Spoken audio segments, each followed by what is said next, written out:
It's a very opportune time. My title, I think you've seen, but it's the Church, the Person, and the Common Good.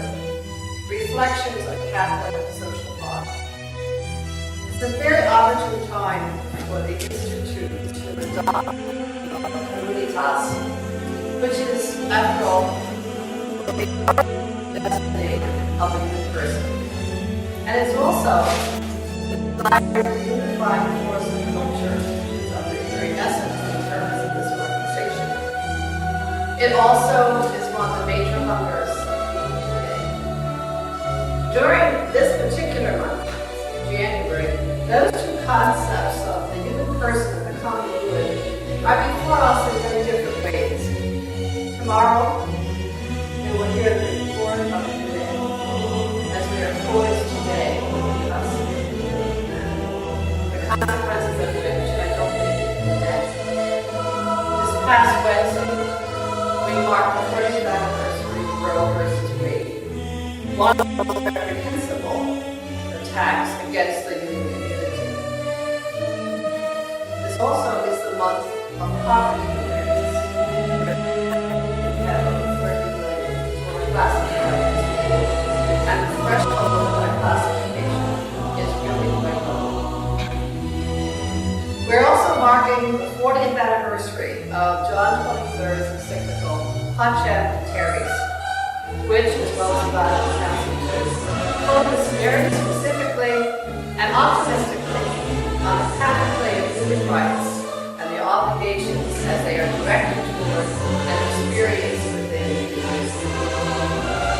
This month, then, and this decade, are the background and stage for community in our world, in our church, and in our local communities. We all live in a rather frenetic pace with multiple and diverse challenges. Unbelievable progress in communication, and yet equally unbelievable barbarity and indifference against many members of our human family. Some commentators, seeing this period of time as central, have called it the time of parentheses, a time bracketed, which is disconnected from the past and which has not yet taken on form for the future.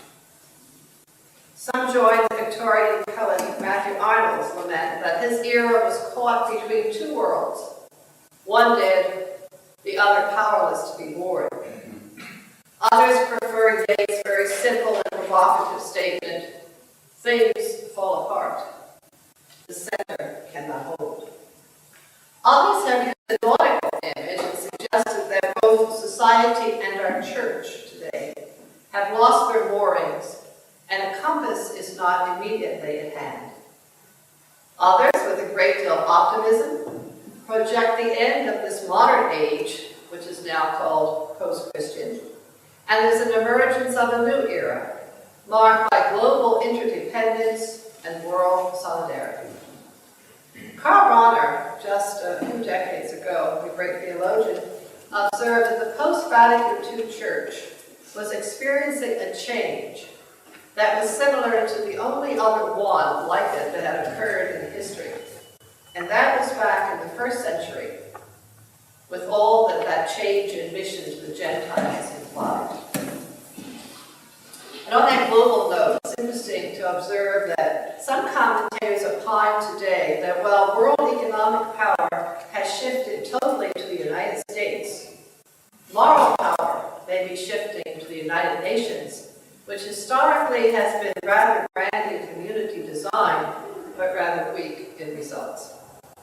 Now that's an overview of this critical time that we are in fact looking at culture.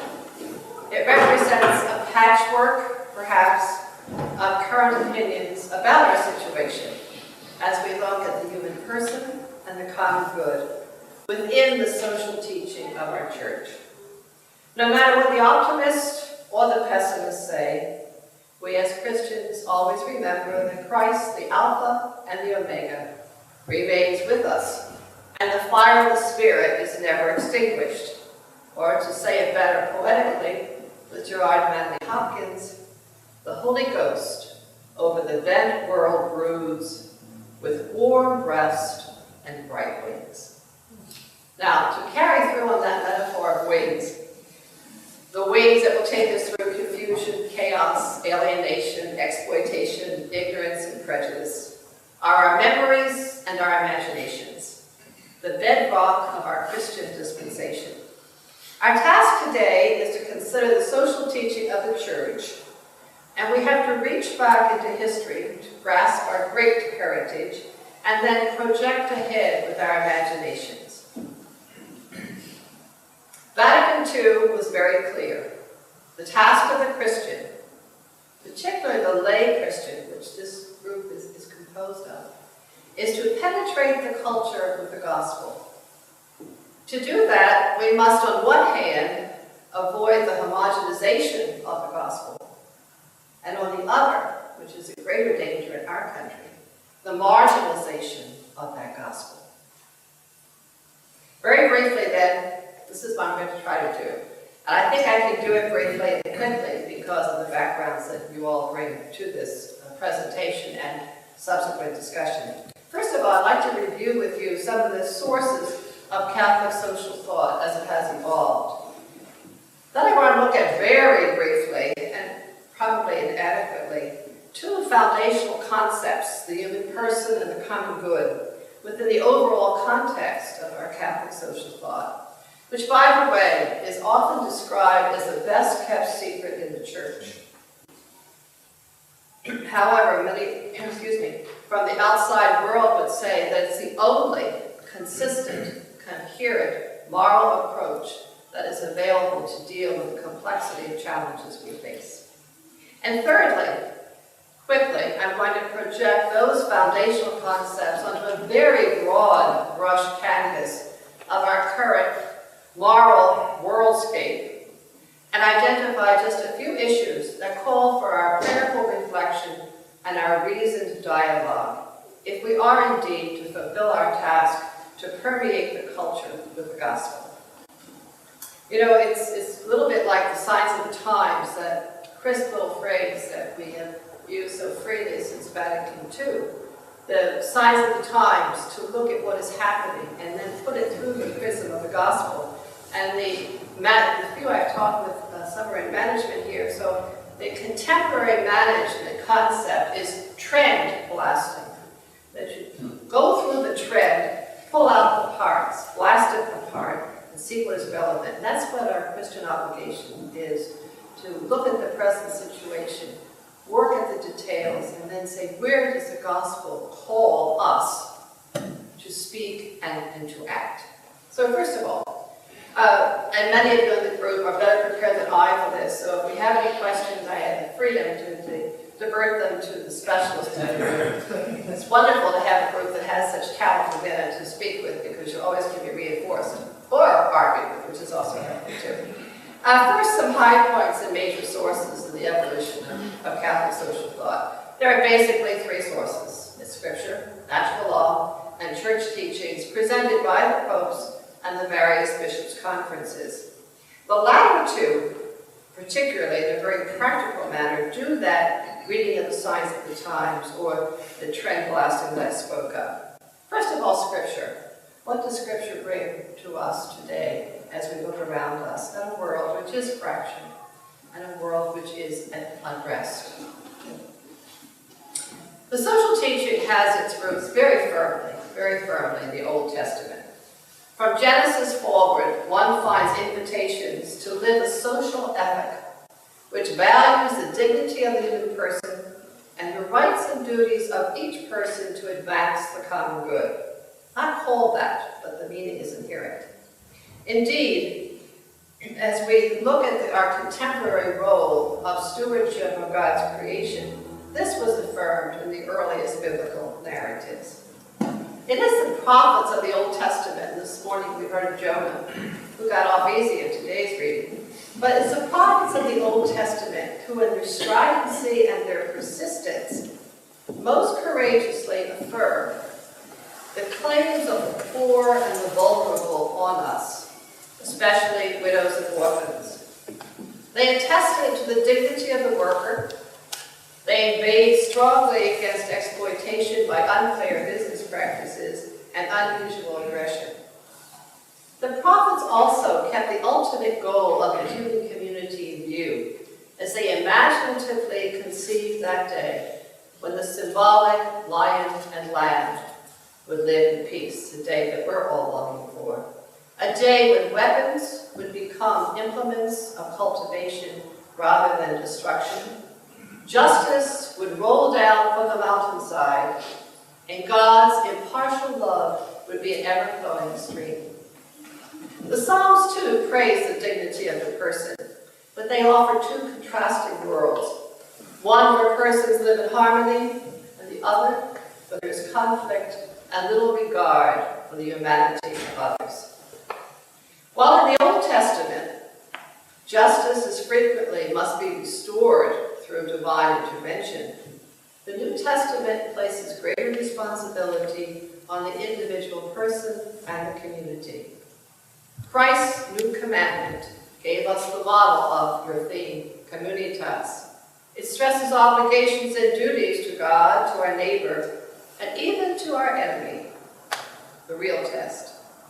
Jesus provides the example for us that he came not to be served, but to serve all under the fatherhood of God. And he affirmed the dignity of the person in the community across the social spectrum, Samaritans, tax collectors, prostitutes, as well as his own frightened, at times unfaithful apostles. Christ was the actualization of Isaiah's prophecy. The hungry would indeed be fed, the imprisoned would be set free, and the poor would be able to hear the gospel. Two particular gospel stories are paradigmatic of the demands each of us assumes as a member of the human and certainly the Christian family. Remember Dives? He was condemned, not because he was rich and possessed much, but because he ignored the poor beggar Lazarus at his gate. In the same way, the Good Samaritan didn't just give emergency service to his cultural enemy on the highway, but he assumed responsibility, both moral and financial, for the wounded man. It's helpful also to remember that the standards for both salvation and damnation, Matthew 25, are constructed around awareness of and service to the neighbor. And that neighbor often is the alien and the stranger. Now, natural law. In addition to Scripture, we can find foundational justification for the social teaching of the Church within natural law, which just this week in Hebrews we were reminded of the words, "I will put my laws in their minds, and I will write them upon their hearts." Natural law has both a cognitive and an affective dimension. It also has a fair share of self-interest. It takes us far along the path to grasping the need for order and law, participation, and benevolence within society.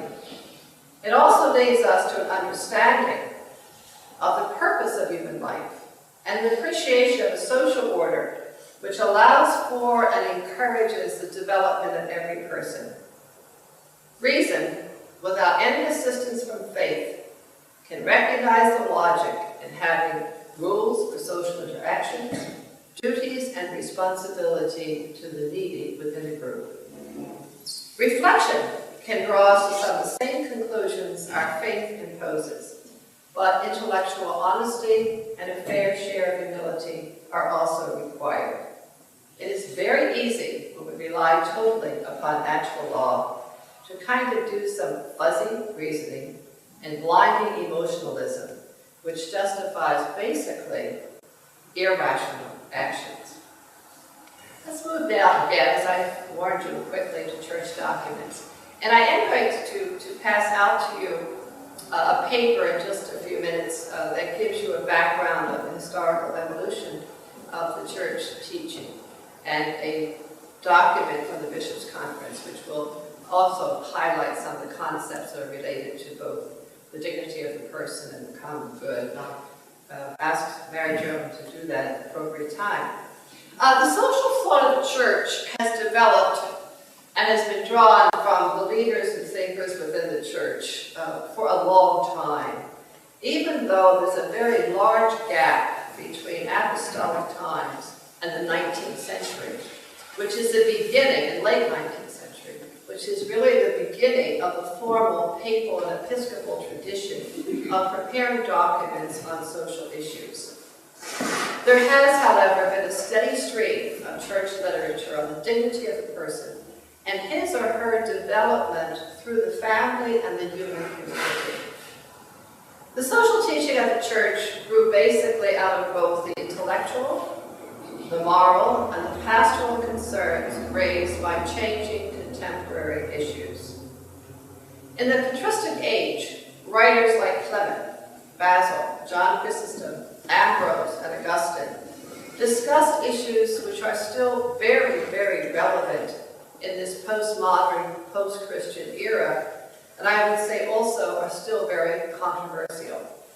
For example, the right to private property versus the obligation to share resources through charity, taxation, or even shared opportunity like beachfront property.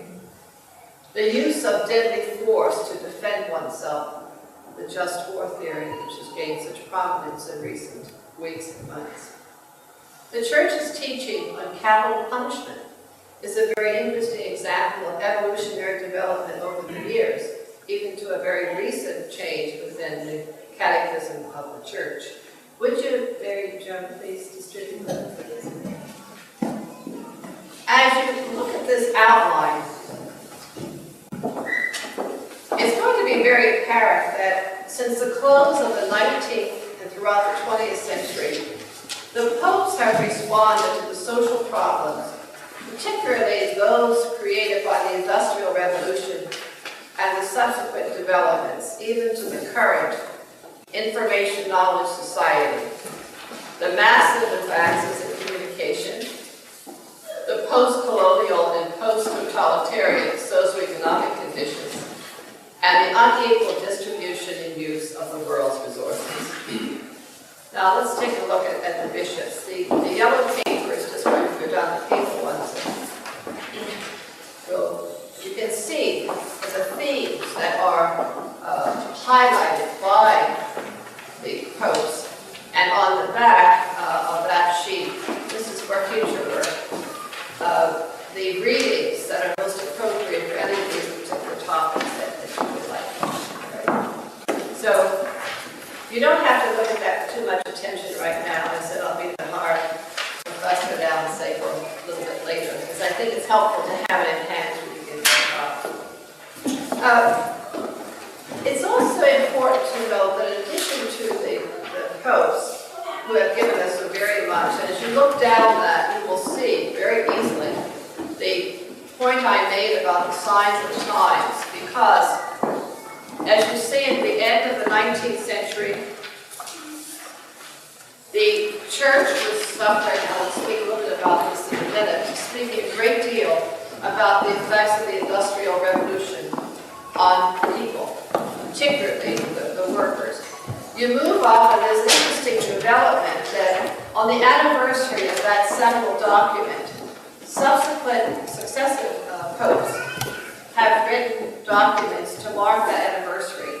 And as they continue to add to it, the basic document was updated. So you have a wonderful evolution within these documents, moving up to 1991, which is the one by Pope John Paul specifically on this. And then in 2001, the Jubilee year, Pope John Paul II also did a letter in which he included some of these same themes and talked specifically about some of the economic and the environmental problems. So our popes have been very busy in presenting to us as the church the social teaching, which is based fundamentally on those two concepts we're going to look at in a quick eye today. All right? Now, if we look at the American bishops, they too have been very busy. And in 1918, this is why we say that the teaching is implicit, inherent in the gospel, but the particular circumstances of the times cause it to be looked at and related to the contemporary time.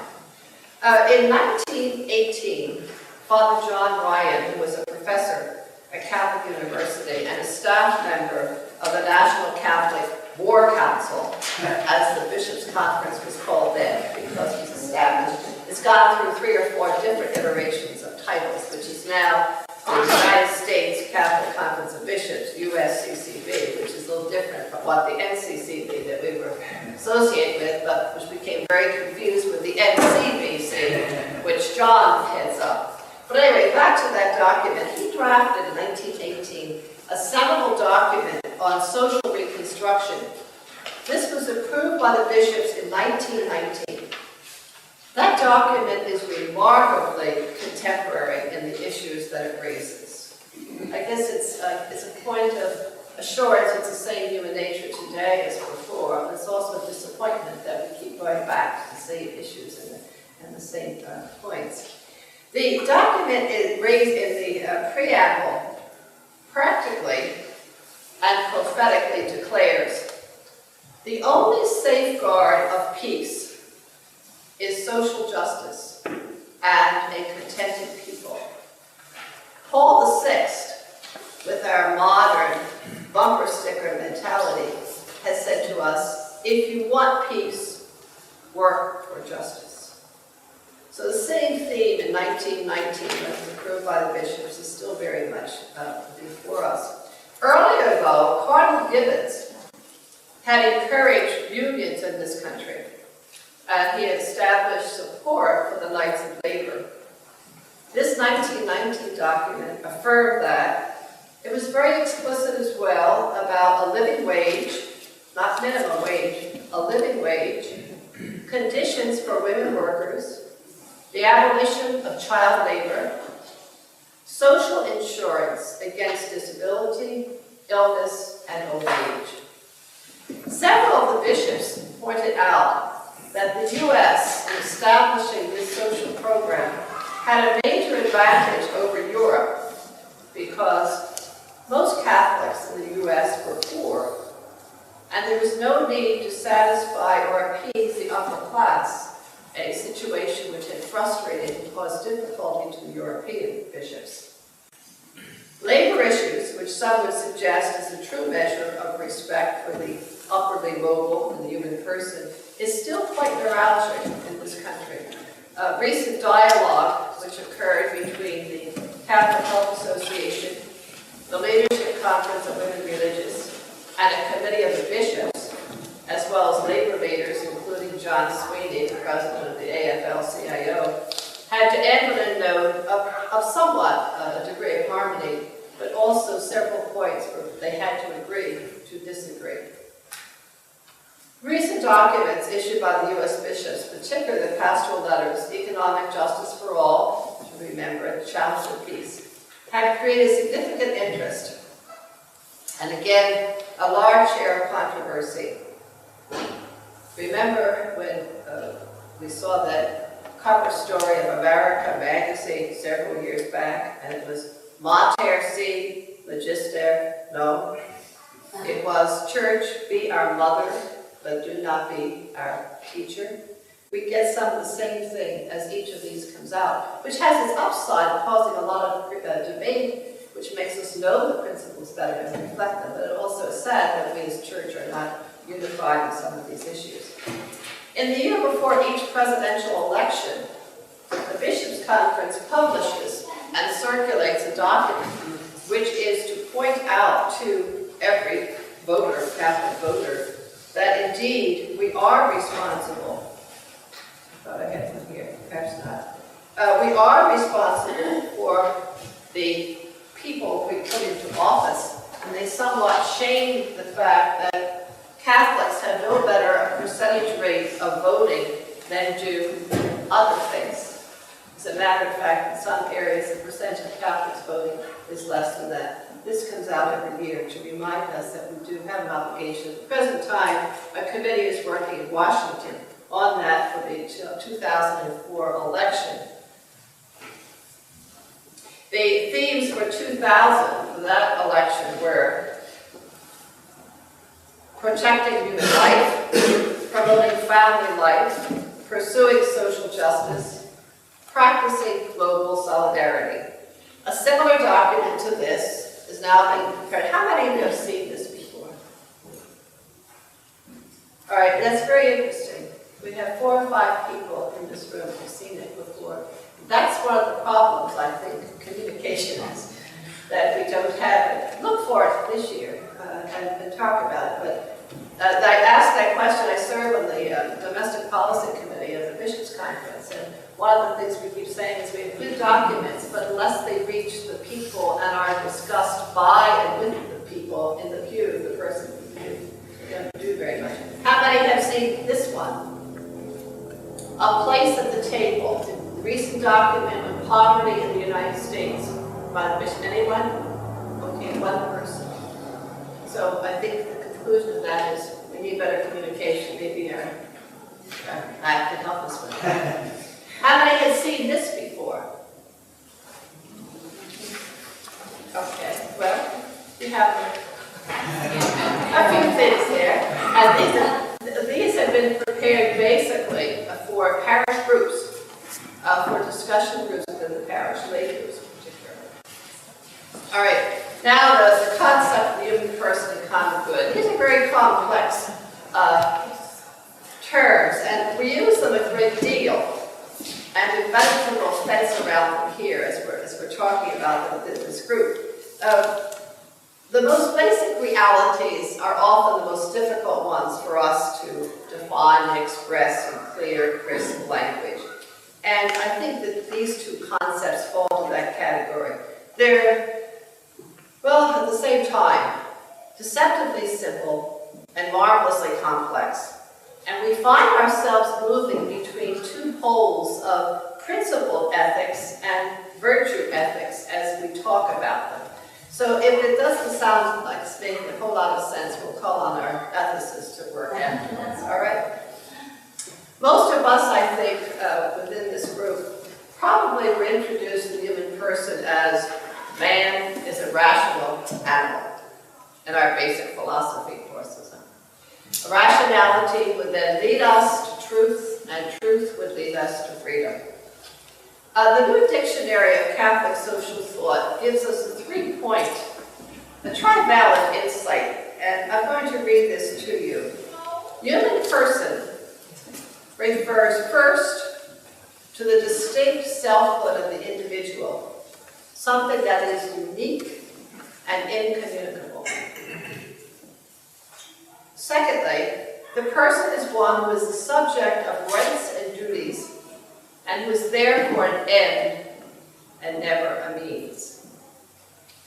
God willed us into existence as the only creature created for its own sake under God. Third, the person is the one who can meaningfully experience and influence the environment, abilities that are consequent on consciousness and moral sense. Now, 2 words in that need a little bit of glossing. Meaningfully experience and consciousness and moral sense. We know that the glossing is required because reasoning deficits do not diminish the person. And I mean those deficits that come out of a physical disorder. It's also important to know that the human person is by nature, a social and communal being. John Donne had it right. No man is in Ireland entire, complete in himself. And it's this quality, the social communal, which relates the concept of the person to the dogma of the Trinity. And in recent theologians, a lot have been written about the Trinitarian influence of society, the relationship Father, Son, and Spirit, the relationship between a husband and a wife, and the relationship within those of us within a society. And it's good to reflect on that. I think it's appearing much more frequently. There's also an emphasis in aesthetics to say that the aesthetic act, be it the creative or the appreciative phase of it, comes out of the Father as the idea, the Son as the expression, and the Spirit as the interaction between the Father and the Son and those who would experience the art. I know you have more art in this. Let somebody else talk about that later. I might add here that almost all of the challenging ethical issues that we face today are much more about agreeing on the definition of person than about any procedure, medical, or any legal action. I'd like to compare for a minute the scriptural representation of the person and church teaching representation with contemporary thinking. In Scripture, the person is made in the image and likeness of God. We possess inherent dignity, capable of knowledge and of love, and of functioning as a moral agent. The human person is in process, but destined ultimately to be with God. In the contemporary psychological view, the person is independent and autonomous, directed towards his own good. And you know, Paul Beats used a wonderful example in a talk he gave several years ago, and that he thought it was such an irony that the pop ideal of the autonomous man was called James Bond, because he has absolutely no bonds, has no relationship at all. And it becomes a perfect image of what the psychological, the un-Christianized psychological can account for. It's also important to note that this emphasis on autonomy and unfettered freedom accounts for the fact that in our culture, the U.S. culture, the highest value, some would say not quite the highest, but almost the highest, is the value of choice. Because choice is what the free, the autonomous person does. And that becomes the mantra of liberal politicians and even of some centrist groups. It certainly is the mantra of advertising and marketing. You know, it's interesting that the church was so late catching up with this concept of freedom, which was a direct extension of the Enlightenment. The church really did respond to it until the late 19th century. And only then did they recognize and start to say that when you measure social and economic trends against the person has to come out on top. And it was specifically in the work life of the person, the transition from the agrarian to the industrial situation, that we see the importance of the human person as an end and not a means. Leo XIII, this is on your paper, he firmly stressed the rights of the laborer. He said, workers are not means, they are ends. Each successive pope has added a further claim. Vatican II, much of the Vatican II, and especially in the social development documents, stress that every individual, the human person, has the right to share in and influence political, social, and economic life.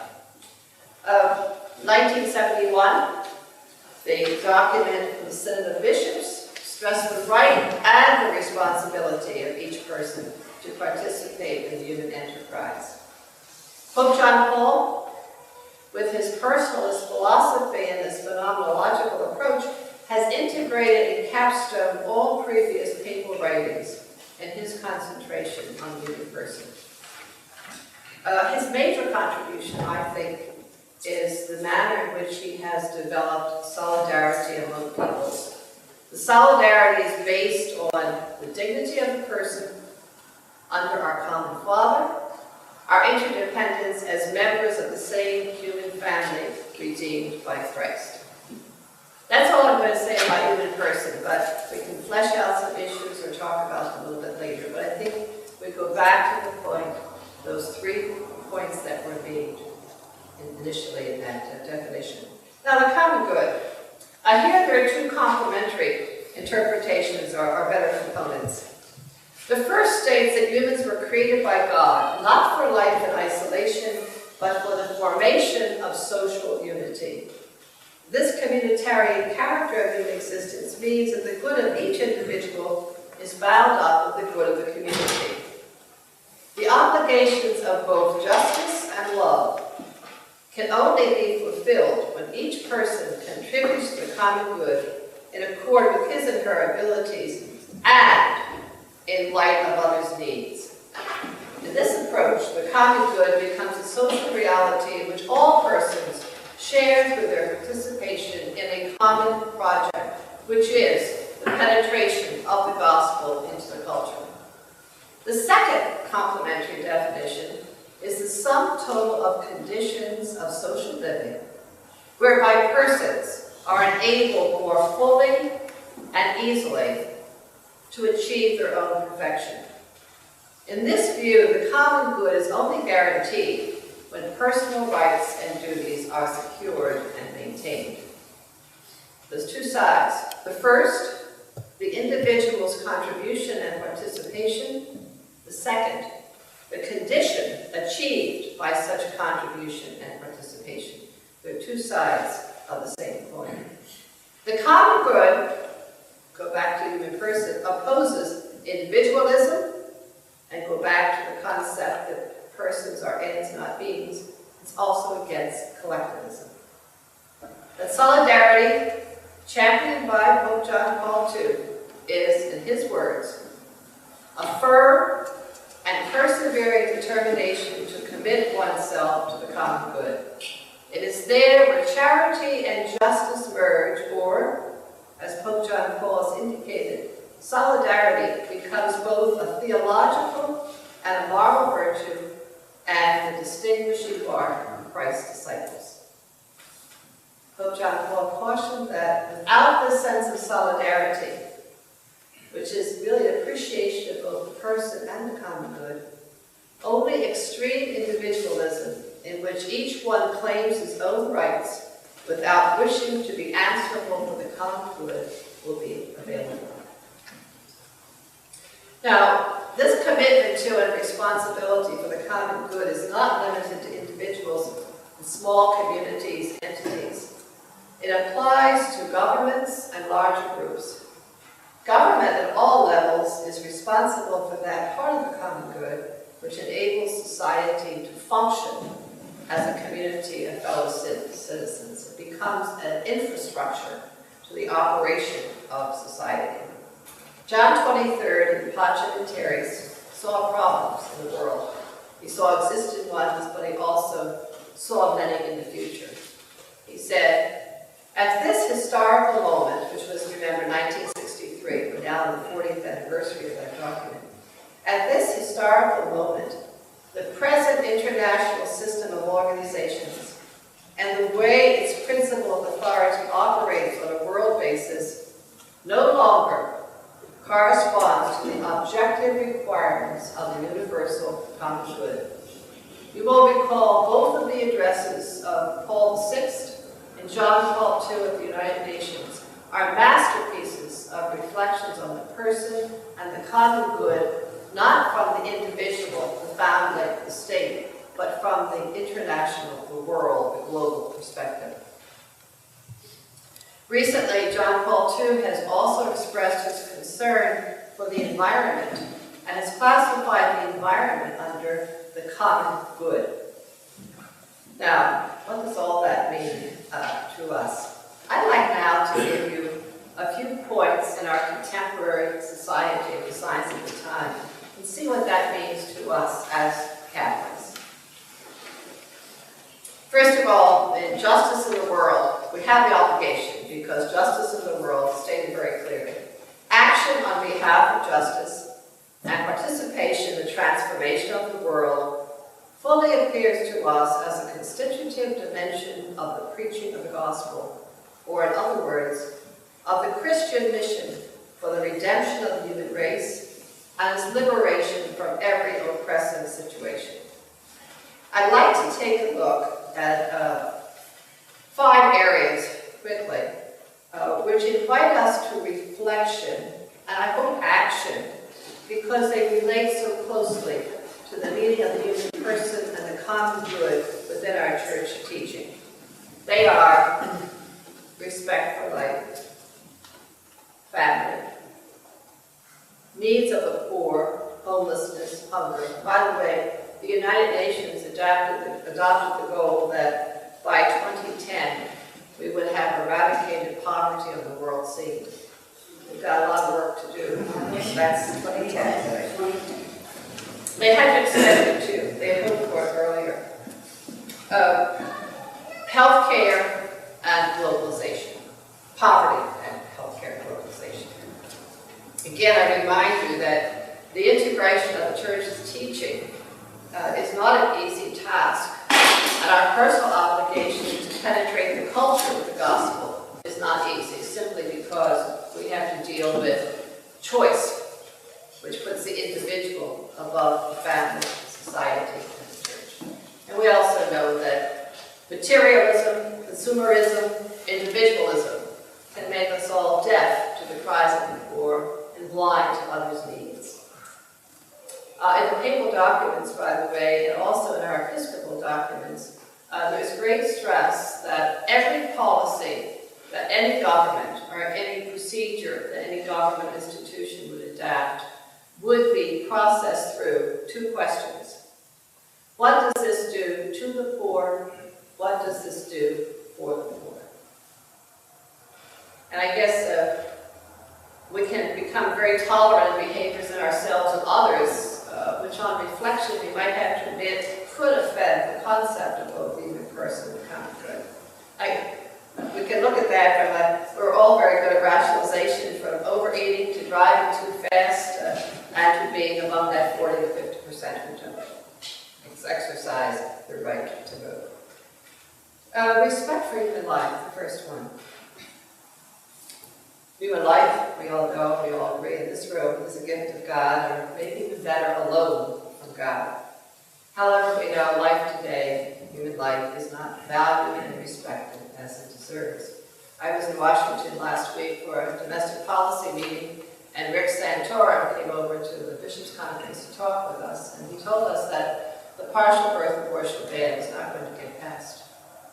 And we find that shocking. I find that shocking. He said, yes, it will go through the House without any difficulty, but we don't have the votes in the Senate.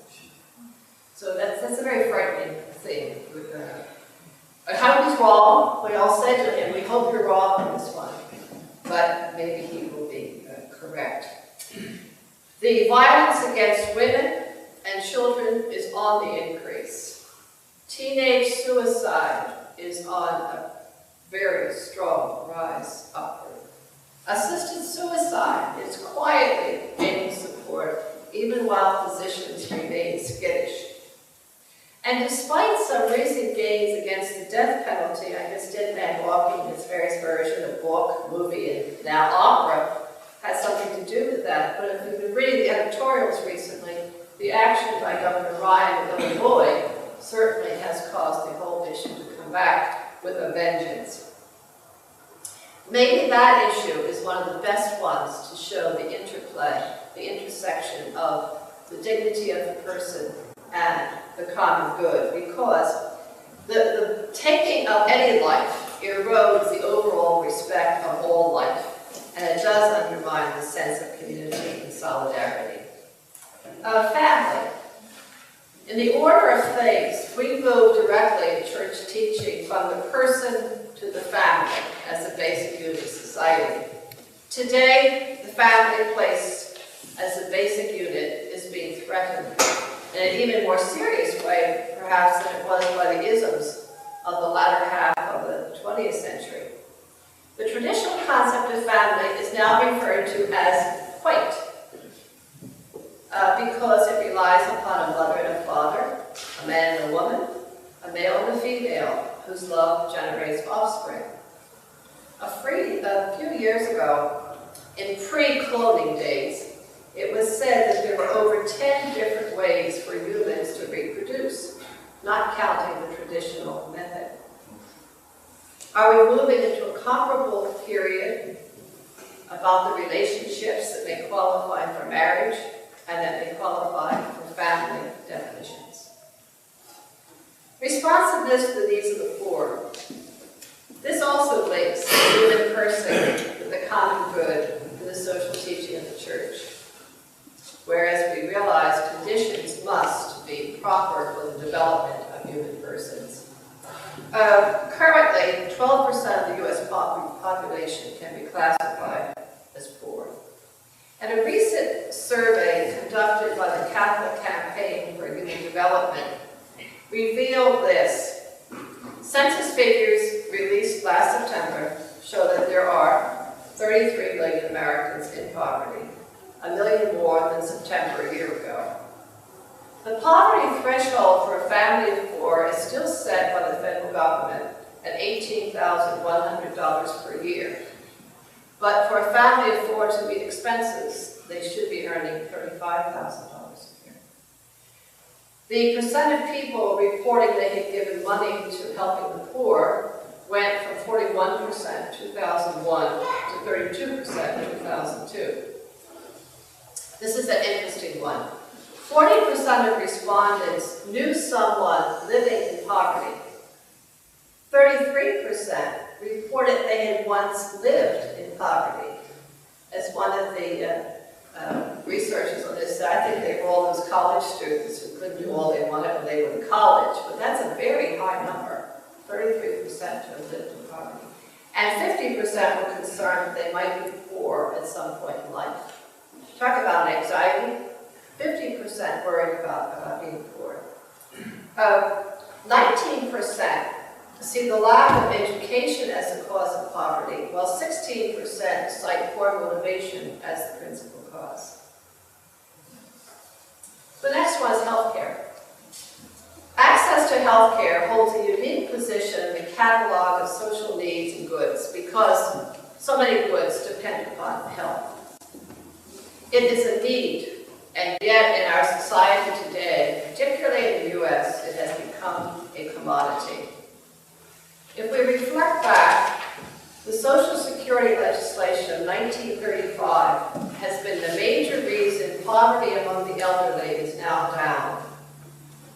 The Medicare-Medicaid legislation of 65 also benefited the elderly and the poor and contributed greatly to the common good. Both of these pieces of legislation affirm government's obligation to assure that people have a minimum standard of life. Today, 40 million people are without health insurance, 80% of whom are in families where there is a worker. The right to health care remains very controversial, but we all know that to move from a right to an obligation can destroy the person. There's a great difference, a substantive difference between saying there is a right to health care and society has an obligation to provide access to health care. Substantive shift. Are those 5 points, which I went through as areas where the needs of the human person and the common good intersect and are seen to be obligatory within our church teaching? I just want to summarize, not summarize, but really end with a visual image. How many of you have been to the UN recently? Anybody? Well, perhaps in front of the UN, I think it's been there for a while, but the present way you have to go in, it becomes more obvious. There's a very, very large gold globe.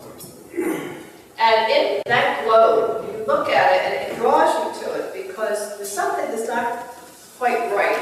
And there are fissures and fractures, I guess you could say, all around, so that this huge gold globe opens up, and inside there's another one, smaller one, and that too has breaks in it, and fissures, in it.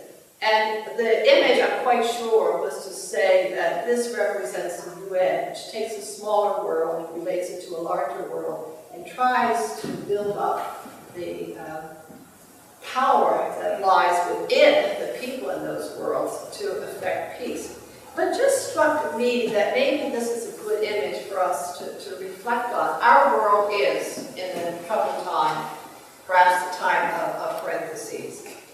But I think if we look at the social teaching of the church and look at the human person as here, we're common good as here, and that intersection. The teaching of the church, perhaps, could become these gears that one sees throughout the two golden globes there. They're like the suggestion of gears and a mechanism. So I would suggest to you that we are, as Christians, within another world, a world within a world within a world, and our task is to penetrate the gospel into that culture.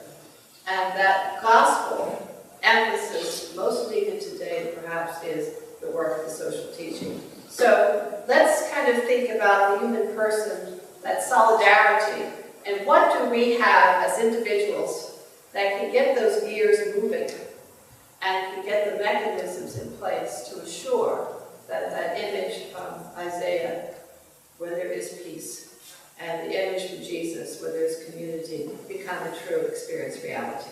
Thank you very much for having me.